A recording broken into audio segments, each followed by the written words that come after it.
All right, it's time to start class. So last week we did implicit differentiation. You guys remember implicit differentiation? That's when you have like x's and y's all over the place, and you pretend like y is a function of x, and you got to use the chain rule, right? And then from implicit differentiation, we were able to figure out the derivative of the natural logarithm using implicit differentiation. Today, we're going to use the derivative of the natural logarithm to help us out. Now, I'm not sure if you remember, but I think on the first day of class, I was talking about logarithms and why they used to be, in some sense, more important than today. Does anybody remember what that was? What they were used for in the past, more so than today? Yeah? Yeah, when you didn't have calculators and such. When you don't have calculators, it's hard to multiply numbers, right? Logarithms, logs have this property that log, natural log, I guess, all logs, but whatever. All logs have this property, but we're gonna, whatever. AB is equal to natural log of A plus natural log of B. And so the way that you could use logs as a calculator is you have a big table. Yeah, this is the key property. You should write that one down. You have a big table. If you want to multiply A and B, what you do is you look up log of A in the table, you look up log of B in the table, and then you add those two numbers together. Adding is easier than multiplying. And then you see what you get, and then you say, well, what number gives me that? This is also the importance of scientific notation, because you can't have log tables for every single number, right? But if you have them all from 0 to 9, right, you can use scientific notation, remember times the power of 10, to move yourself around and get your answer. So we're going to utilize this property today. So this says logs make multiplication like addition. Logs make multiplication like addition. So there's one thing. By the way, can you guys think of a situation in calculus class where multiplication is harder than addition? Can you think of a case where multiplication is much harder than addition in calculus class? The product rule. The sum rule is easy, right? D over dx of f of x plus g of x is just equal to f prime of x plus g prime of x. That's easy. Sum rule is easy. The product rule is much harder. You might say, well, it's not that much harder, Bart. Yeah, but when you have a lot of stuff going around, it can get considerably harder. So let's go ahead. I'm going to write a product rule. F of x times g of x. That's equal to f prime of x times g of x plus g prime of x times f of x. You have to do more work. The product rule, when you have three things, really starts to expand out. I don't want to write it on the board because I'm tired, right? It will exhaust me. So the product rule is harder than the quotient rule. Logs make multiplication like addition.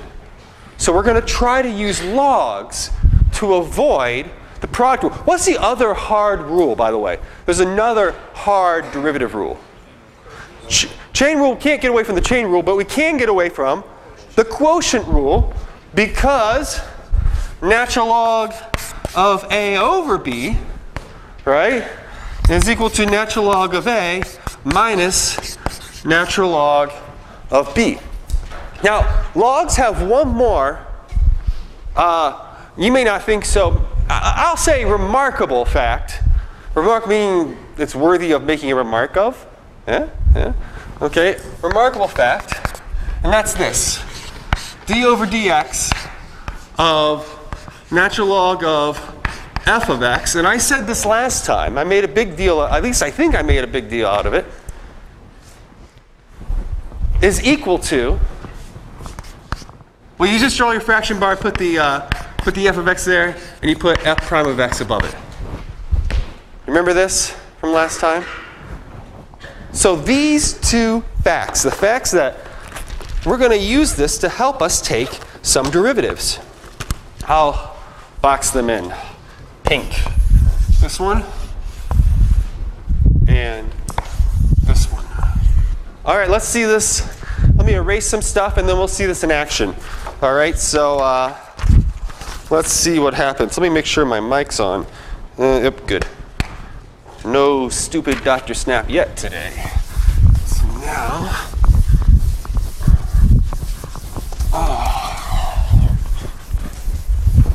looking good, looking good. Okay, let's do this. Oh, wow. Yeah, let's do it. Okay, so here's a terrible problem. Compute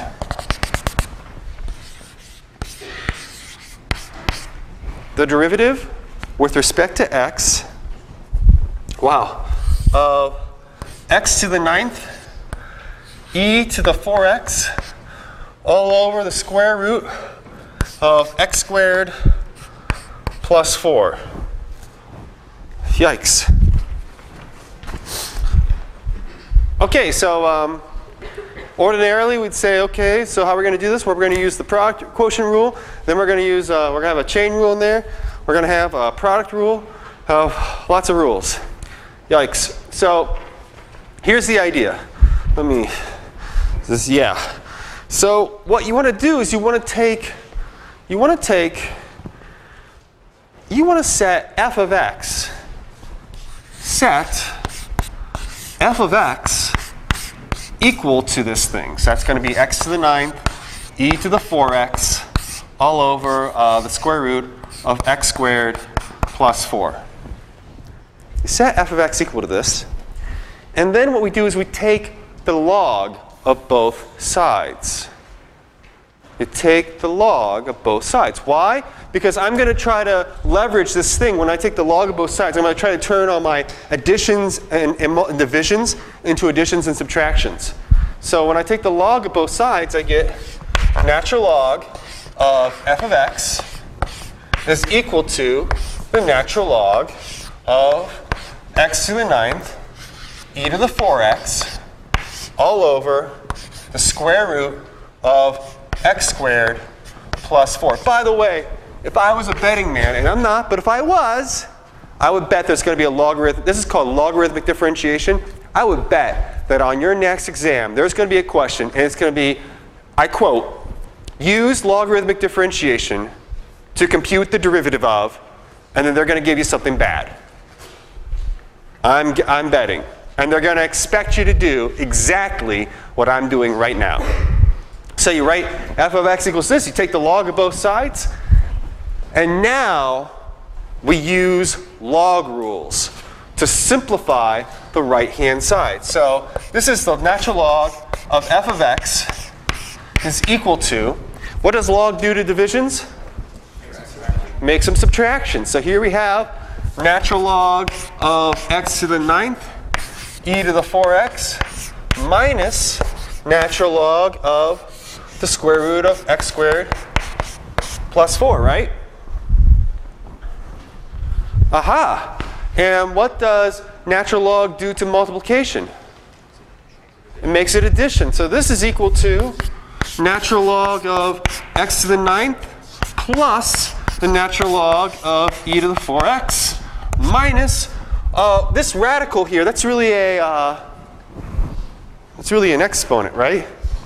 I'm going to change it into an exponent. You don't need. You'll figure it out. I'm pretty sure. What's log do the exponent? So we can put the 1/2 outside. 1/2 natural log of x squared plus 4. What happens to this exponent? Put it outside. Equals 9 natural log of x plus 4x natural log of e minus 1/2 natural log. Can I do anything to this stuff? Not so much. Not so much. Unless you can rewrite this as a square. No, I don't think you can. So at least I'm not seeing it right now. So you just leave that. That's okay. What's natural log of e? 1. So this is equal to 9 natural log of x plus 4x minus 1/2 natural log of x squared plus 4. And that's equal to natural log of f of x. And you say, well, I don't know, Bart. We just did a bunch of log rules. I'm not sure how this helps us. OK, we'll take the derivative of both sides. What's going to happen when you take the derivative of natural log of f of x? You'll get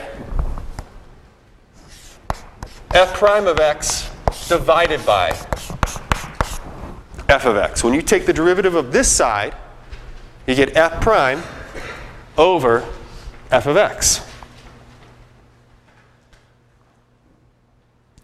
Now take the derivative of the right-hand side. So this is equal to, what's the derivative of 9 natural log of x?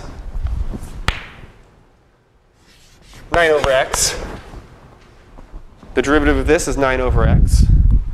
What's the derivative of 4x? 4.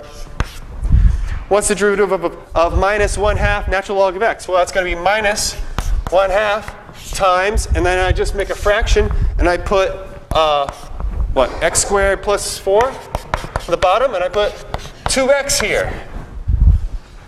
So I have this, right? Am I done yet? No, not quite, sorry. All I do is I take this thing, so f prime of x equals what I just wrote.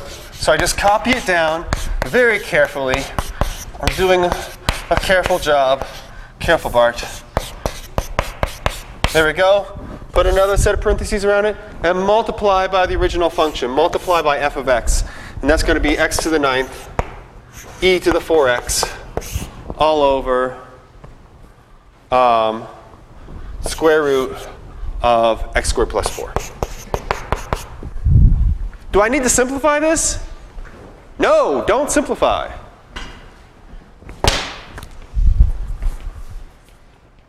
What do you guys think? Logarithmic differentiation.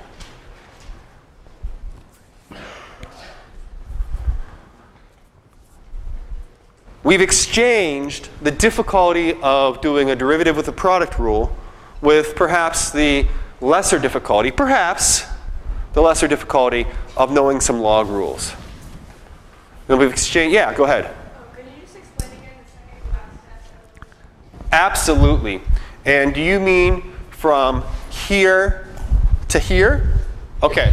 So she says, hey, I want you to explain this step, how we got from this step, how we got from the pink here to the green.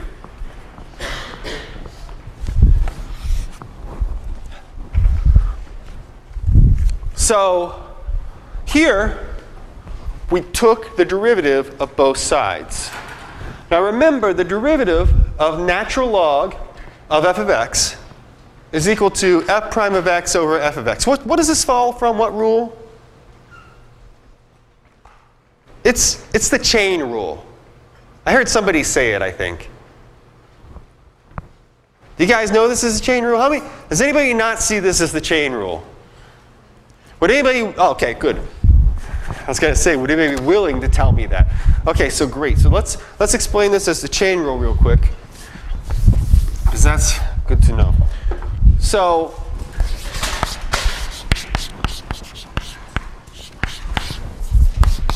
derivative of the natural log of x is equal to 1 over x.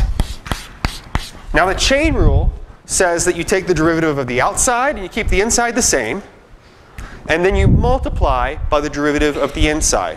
So when I'm going to take the derivative of natural log of, let's do a real example first.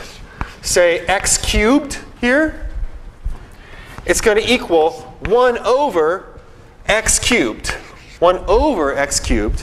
And then I multiply by the derivative of the thing here times 3x squared. And then this goes up in the numerator. So it's f prime over f. Now I'm going to do it abstractly.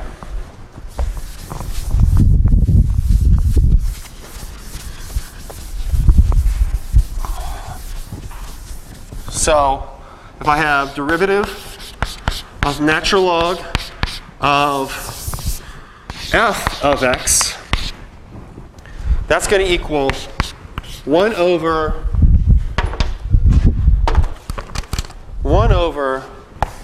f of x times the derivative of the purple thing, which is going to be times f prime of x.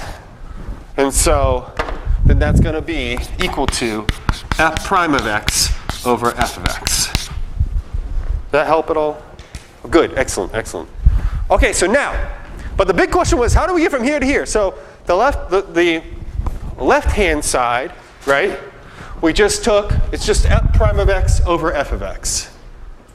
The right-hand side, I just went through and took the derivative term by term. Remember, terms are separated by plus and minus signs. So here I have 9 natural log of x. That's just 9 times 1 over x. So 9 over x. 4x, the derivative of 4x is just 4. There it is. The derivative of 1/2 times some stuff is going to be 1/2 times the derivative of that stuff. Now this is natural log of x squared plus 4. So it's going to have x squared plus 4 in the denominator and the derivative of x squared plus 4 in the numerator. So we'll have 2x. Did I answer your question? All right.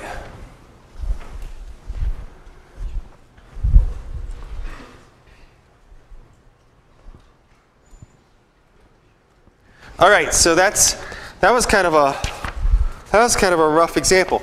Now, last time we computed, you guys maybe remember, I don't know. Last time we computed the derivative of x to the x. You guys remember doing that?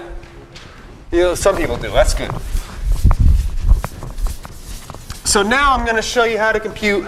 We did it a different way last time, but we can do it with logarithmic differentiation too. X of x to the x. You may be tempted to say this is, x to the x minus 1. That's not right. Or you may be tempted to say this is x to the x natural log of x. Also not right. But to do this, we have to be a bit sneakier because both are changing. So let's use logarithmic differentiation this time.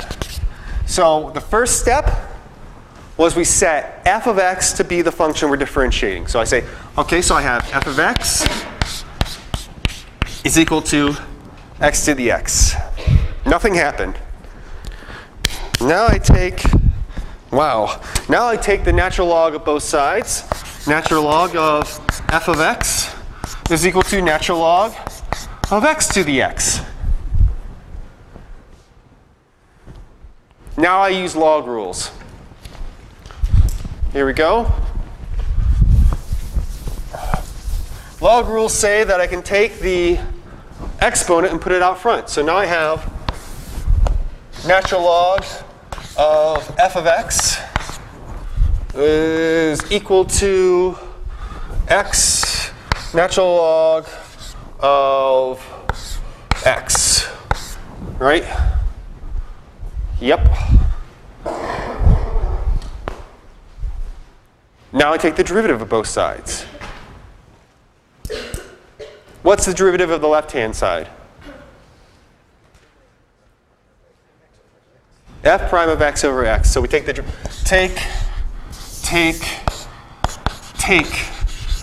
derivative of both sides.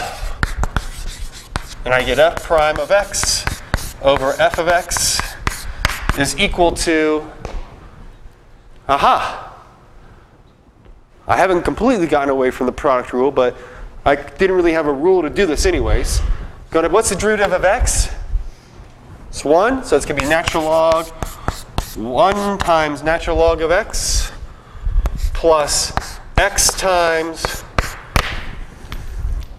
1 over x plus x times 1 over x, because the derivative of natural log is 1 over x.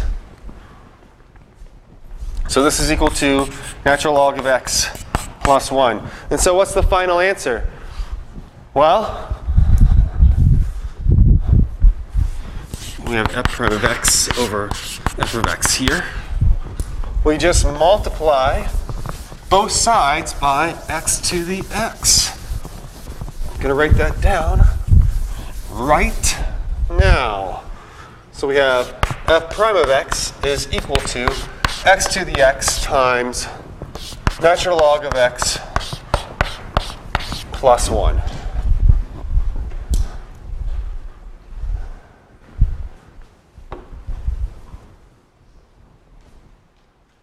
What questions do you have about this? Or is there some step you'd like me to explain? Yeah, go ahead. Why didn't you multiply by f of x? I did.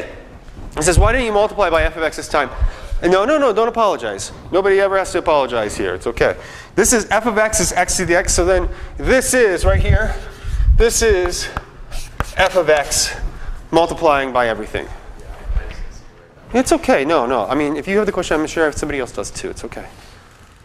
What else? Can you explain how you got 1 times out? Right here? Yeah, here I'm doing the product rule. And when you do the product rule, what you want to do is you get 2 pieces of chalk out, right? So now you're going to take the derivative of the one, and then you're going to take the derivative of the other, right? So this is, so the blue, what's the derivative of x? There's the 1 for the derivative of x times the purple, which is natural log of x, right? And then we have x here times the derivative of natural log of x. Right there. Product rule. Did I answer your question? Yes.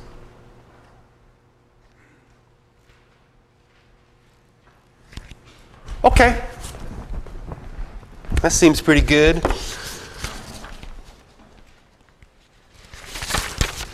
Oh, yeah. Yeah, let's do this. Okay. So, if you recall,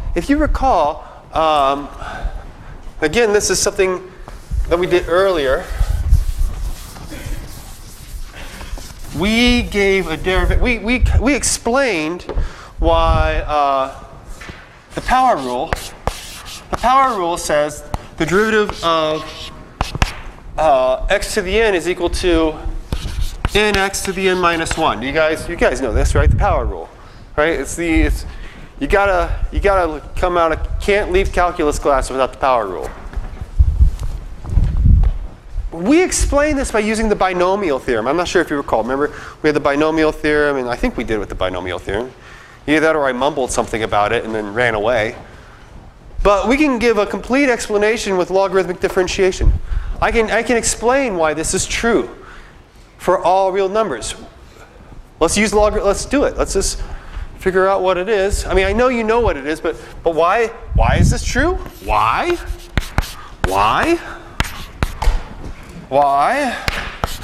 You guys should ask why more often.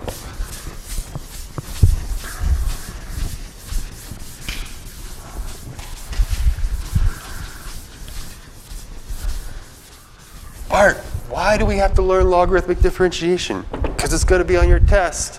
That's a bad answer. Sorry. Okay, it's to get around the product rule. So now, why is this true? Well, we say f of x, just like we've done before, is equal to x to the n.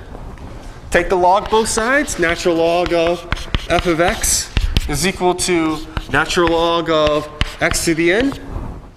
Apply a log rule, right? The n comes out front. Natural log of f of x is equal to n natural log of x, isn't it? What's the derivative of both sides? Well, the derivative of the left-hand side is f prime of x over f of x. The derivative of the right-hand side is n times 1 over x. Multiply both sides by f of x. What do we get?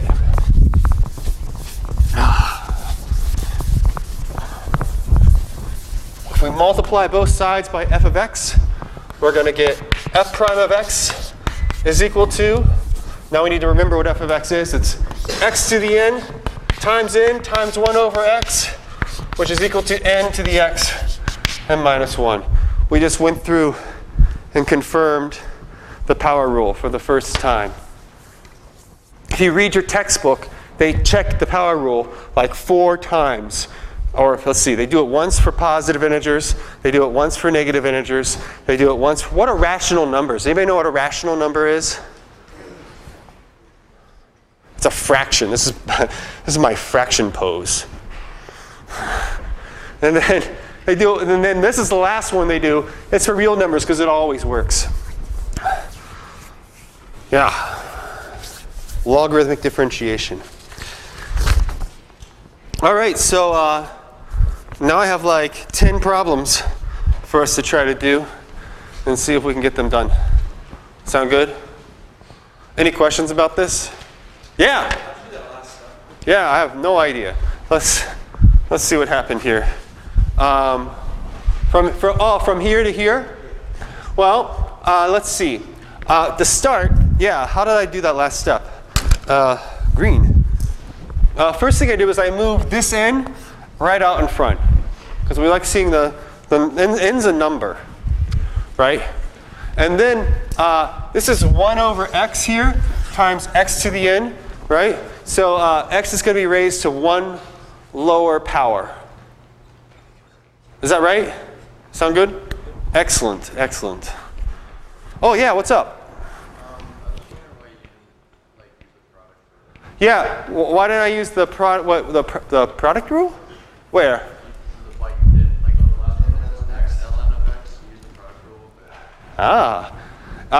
Yeah, he says, why didn't you use the product rule over here? Because earlier when you had x natural log of x and you took the derivative of this thing, then you said it, Bart, you told me it equaled 1 times natural log of x plus. I'm just restating your question so that everybody can understand it. You said, last time you did this, you got this. You got the derivative of x natural log of x is 1 times natural log of x plus x times 1 over x, which is equal to natural log of x plus 1. But now you're telling me that if I have n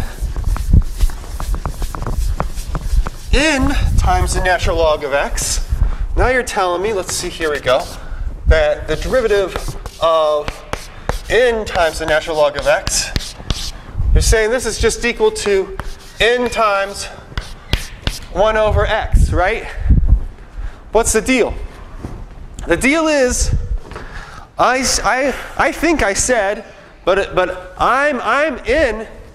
N is a number. N is a number. It's like 5. It's a constant. It's not changing. Did that answer the question? When it's a variable, you do the product rule, and when it's a number, you don't. Or a constant. Well, go ahead. You can do the product rule, but it's going to end up being 0 because the derivative of constant. Oh, this guy's sneaky. He says you can do the product rule, but what you do is you say, what's the derivative of a constant? It's 0 times natural log of x plus, n times the derivative of natural log of x. Works out.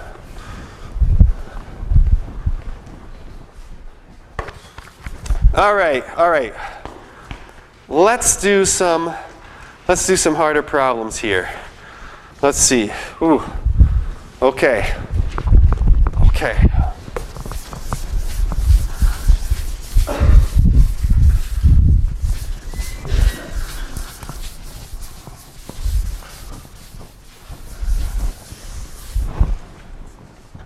Now I know.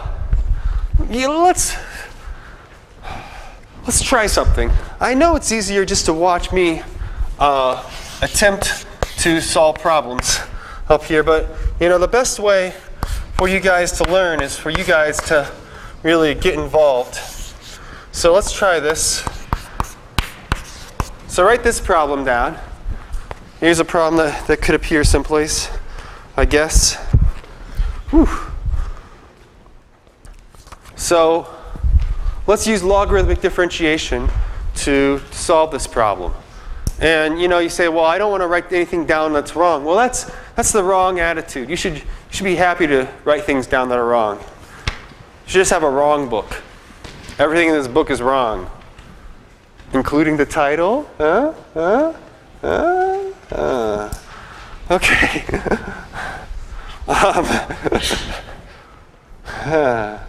All right, so did you guys write this down yet? Okay, so now try to do logarithmic differentiation. What are the steps? Here, I'm going to write the steps over here. And then you can check yourself. You can check and say, hey, I did it right. Or no, I made a mistake. When we try to do it together here in a second. I'm going to give you guys like 30 seconds, which is like no time to do it. So step 1, f of x equals stuff. Step 2, take the log of both sides. Natural log, I guess. Doesn't matter. Step 3, log yoga. Step 4, differentiate both sides. Step 5, multiply both sides by the original function.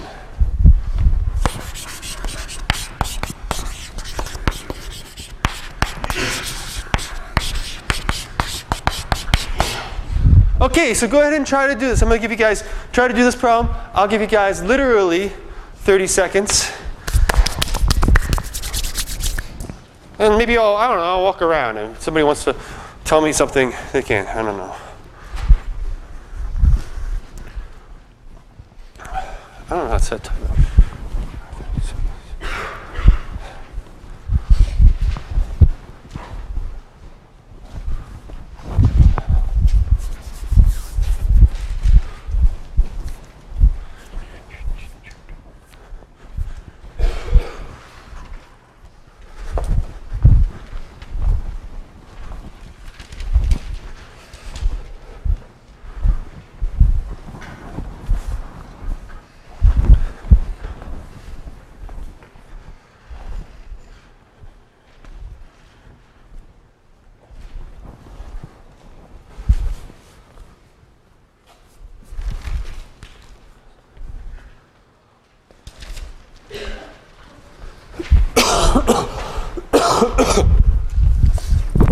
Okay, in just a second, we will go through this problem and see if you guys get the same answer I do.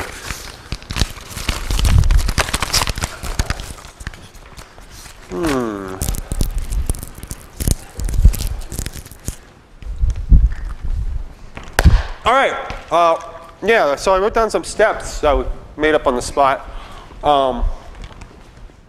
F of x equals stuff. Bam! Oh, I gotta write that down first. Okay, so f of x equals x plus 1 cubed square root of x to the 4 plus 5. Looking great, okay. Take the natural log of both sides. Doing it, Bart. Okay, so natural log f of x is equal to natural log of x plus 1 cubed square root of x to the 4 plus 5. But did we already do this problem? No, we did one like it. Okay. Now, let's see. Aha, now I do log yoga, right? Okay, got it. Okay, so natural log of f of x is equal to, okay, so that's going to be natural log of x plus 1. Ooh, let's do it all. Let's do it all faster. 3 natural log of x plus 1, right? 3 plus 1/2 natural log of x to the 4 plus 5. Right? Did anybody get this far? Did anybody? Okay, some people are nodding. Oh, I like that. Okay. Great. So now we take the derivative of both sides. Here I go. F prime of x over f of x is equal to 3 times x plus 1 And see, we use our little, it's not that big a trick, but you know, f prime of x over f, right? There it is. Plus 1/2 times 4x cubed over x to the 4th plus 5. Now I take this whole thing. My final answer, f prime of x is equal to 3 times 1 over x plus 1 plus 1/2 times 4 x cubed x to the 4th plus 5. This whole bad boy times x plus 1 cubed square root of x to the 4th plus 5. Erase the other junk around this. There we go. No more stuff. And then we take our answer and we oops, hold on. We make a nice box around it. Right, done. Does that look right? Excellent. Okay. How was that? Did that make sense to anybody? Anybody have any questions? Yeah. Simplify it though, like put 3 over x plus 1 and 2x cubed times x to the 4th plus 5. Let me think for one. Final answer or no? Leave it like this.